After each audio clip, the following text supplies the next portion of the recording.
Good Friday afternoon, Highlands community. I am looking back on the last month or so, particularly on the last week and our celebrations of the Easter season, and I'm feeling grateful.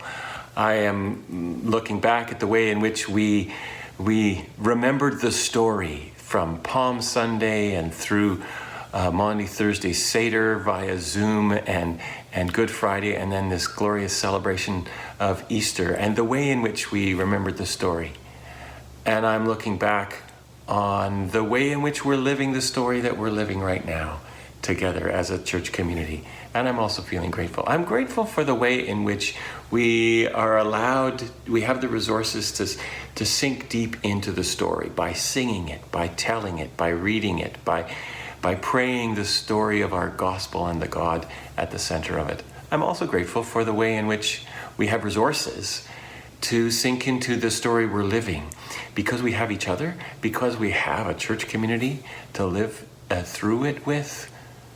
I'm grateful for all the resources that God gives to us on a daily basis to live our own story right now. You know, just like the first disciples in those weeks following that first Easter, which, by the way, they didn't call Easter, it was just the weeks following that incredible thing that had happened. It was only when they looked back that they uncovered the meaning of it all. They had no idea at the time what it all meant. But looking back on it, the profound sense that God had carried them through became clearer and clearer and clearer to them. And the meaning of it all emerged. We will look back on what we're going through here right now, and we'll tell our children and we'll tell our grandchildren about the pandemic of 2020, and we'll look back on it and things will be revealed to us, and we'll learn some things about who we are and what we stand for. And I hope that those are the things that carry us forward. You know, in looking back, we get meaning that carries us forward. And I'm hopeful that we will look back on what we're going through now as individuals.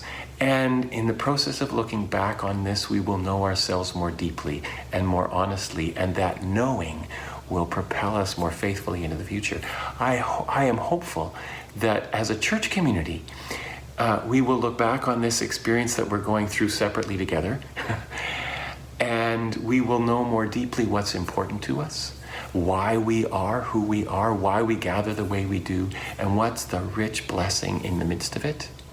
And that knowing will propel us forward into a future that is of God's making. And I am hopeful that the same will be true for us as cities, as provinces, as a nation, as a global community, that we'll look back on this and know ourselves more deeply, know what it means to be human on this earth more deeply, and that knowing will propel us forward more faithfully into the future.